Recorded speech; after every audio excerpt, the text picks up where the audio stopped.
Part two of basically the response that I'm doing to the videos that I've been watching over the last few months on Illuminati in the music industry. Um, in part one, I touched on the fact that the dream state, hypnosis, the trance state, and all these things that are usually associated with the Illuminati are actually for the use of mankind. We need to grab it, use it as a tool in order to empower ourselves. In this video, I'm going to kind of break down the origins of all this stuff. But I'm not going to get too technical because I want people to grasp the concept. I'm going to put up some videos where I get a lot more technical with names, dates, people, organizations, and stuff like that. But people need to know the concept behind all of this. So first, I'm gonna say this: the way I studied years and years and years and years and years and years worth of Kabbalah, esoteric astrology, Hermetics. I studied a lot of Kundalini, Eastern philosophy. I studied a lot of Islam, Christian mysticism, Christianity, and things of that nature. But really, what opened my mind up to the root, the source, the archetype, the main ingredient, looking for the word.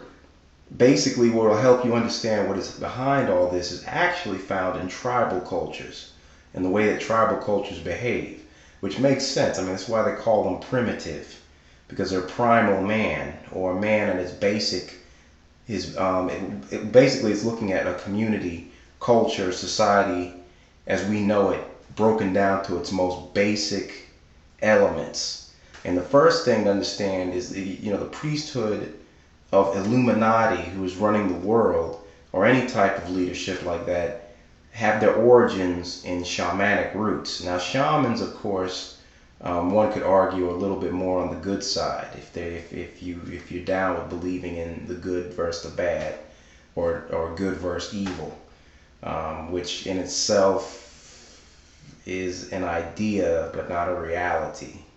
Nobody's completely good or bad, but the very basic things is when you look at primitive cultures, you see how the shaman or the high priest or the people running the tribe, similar to the people running our culture, instruct the tribe into entering the world of abstraction, which they profess to be the spirit world. Now, the reason why I'm going to say world of abstraction, is remember that, world of abstraction.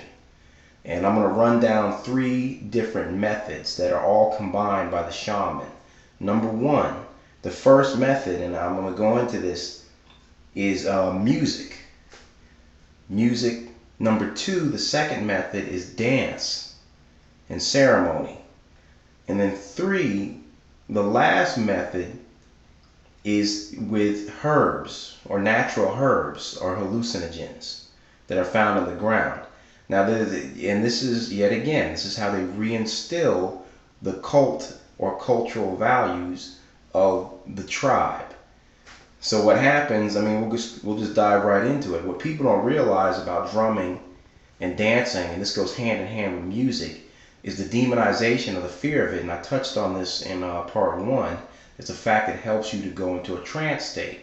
Now, followed up by that is basically hallucinogens. And if you understand Hermetics, this will make perfect sense to you, because in Hermetics it says that as above, so below.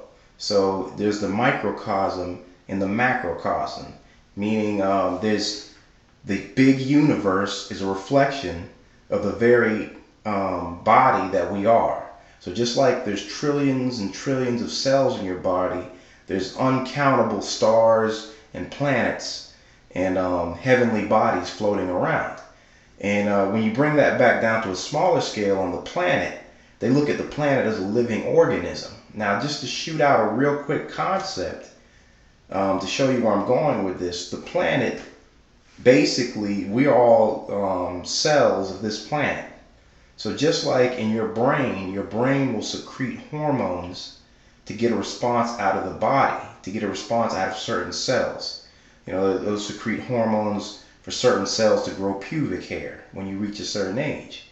Well, the same thing, and this is the theory that I've run into with everything I've read, is that the planet itself kicks out hallucinogens in order to aid animals in the process of evolution. So what happened to Tribal Man, if you listen to Terence McKenna, he goes in depth about this. If you read a book called Supernatural by Graham Hancock, he goes into detail about this. What happened to the hunter-gatherers is they started to stumble on hallucinogenics. And these hallucinogenics made them think in ways that were not natural. Because people don't realize in the natural world, what we think is not natural. In the natural world, you don't have perfect circles. You don't have perfect squares. But what happens, and there's studies that have been done, especially with a compound called DMT, which is one of the strongest hallucinogens in the world, which comes from, or you can derive DMT, dimethyltryptamine, out of ayahuasca, which the Mayans were taking, and you find it in various places, in South America. But these people who take trips off ayahuasca say that they see geometrical patterns. And they've already done studies. I know they demonize LSD and the chemical stuff, but they've already done studies that show that people who take hallucinogens start thinking or taking information in at a higher rate. And their peripheral vision starts to increase as well. So like I said, this is the birth of abstract thought, mathematics, perfect circles, squares, numbers are abstraction. So it goes right along. Once they get you into a state where the shaman had you chanting and dancing and building your mind up, because you're going into a high hypnosis trance state, then they would hit you with these hallucinogens, and you would be teleported into this world of abstraction, where they call this world of abstraction the spirit world. Now, what people don't realize is they did experiments, like Rick Strassman was a scientist who was given funding from the government to do experiments, and he was shooting people up with DMT. And he said from his experiments that people see entities, and these entities show them, life lessons, and they also show them geometrical patterns and forms, and new ways of thinking and information. And that's what was happening to our ancestors. So yet again, the priesthood of this world, they know this. So they don't want people. When you look at the music subcultures, whether it's rock and roll, hip hop, or any subculture, a lot of times people go out, they dance, they sing, they perform, and they either get drunk or high. And the reason why is people's brains, and there's a doctor, I'm going to find his name and post it up on YouTube. There's a scientist who studied this, and he revealed that our minds, more than what scientists and evolutionists claim, because I don't think there's as much strong proof as they would like to make you believe that we're related to chimpanzees. But our nearest supposed relative, the chimpanzee, we actually have a brain that's more hardwired for hallucinogenic drugs, and also marijuana, which is not a hallucinogen. But marijuana, that's another discussion. So what is happening is the reason, obviously, that we're hardwired more than chimpanzees is because traditionally humans, as far as ceremonial rites and spiritual rites tribally, and we were in tribes longer than we were in agriculture-based societies, were using these hallucinogens not only to enter into this trance state and spirit world, but they were obviously using them to heighten their awareness, because when you do them in low dosages, not high dosages that get you high, your peripheral vision starts to expand. So it's helping them hunt. And not only that, but one of the things the shamans started to pick up on right away in the beginning was that once they could go into this supposed spirit world, their hunting would get better. And this has to do with what I was talking about before, programming. You have an experience where your mind is expanding and you're programming. So when they go into these caves that they find in Europe, and they have these murals on the caves where hunters had the murals, a lot of the times the hunters would depict future hunting events. And they would go into these, rituals in the cave, shamanic dances, hit the hallucinogens, and they were basically programming themselves to hunt better. So, similar to if somebody was to hypnotize themselves, to play basketball better.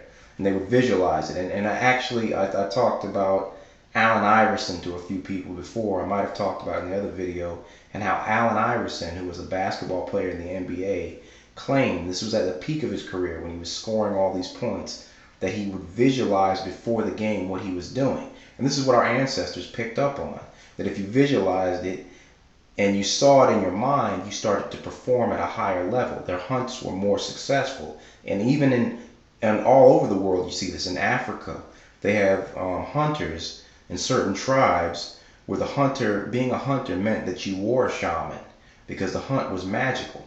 It was magical. It's something that you visualized, you believed in spiritually, and you did. And like I said again, this is one of the keys. If there ever was a conspiracy theory, one of the keys and the biggest fears that the ruling elite have is that you will go into the world of abstraction. Because within that world, if you ever just access the world at will, once you start doing this kind of stuff, then you detach yourself from associations that are normally, there without abstraction. So you can see how certain systems act without being tied into them. And they talk about ego death, where people would become high with DMT or hallucinogens or shrooms, and they would stop being attached to things like, this is my car, my house, these are my things. You start to see them for what they are. This is a place where I live. Okay, why am I doing this and why do I do it like that? Because you're thinking abstract. You're detached from it and you can look at it from another angle without having all these things that we do with our ego, and we just pile up stuff upon it. So this is one of the biggest fears that they have, because then you'll start looking at the government. You'll start looking at the educational system. You'll start looking at your TV, and you're thinking, why am I watching this? Why am I so obsessed with men who throw inflated basketballs through like steel hoops? Why am I so obsessed with someone who I've never met before and what she wears and who she dates? And like I said, they don't want that. So that was that in a nutshell. I hope you guys enjoyed that. I will have more technical, detailed information in the future. Have a nice evening.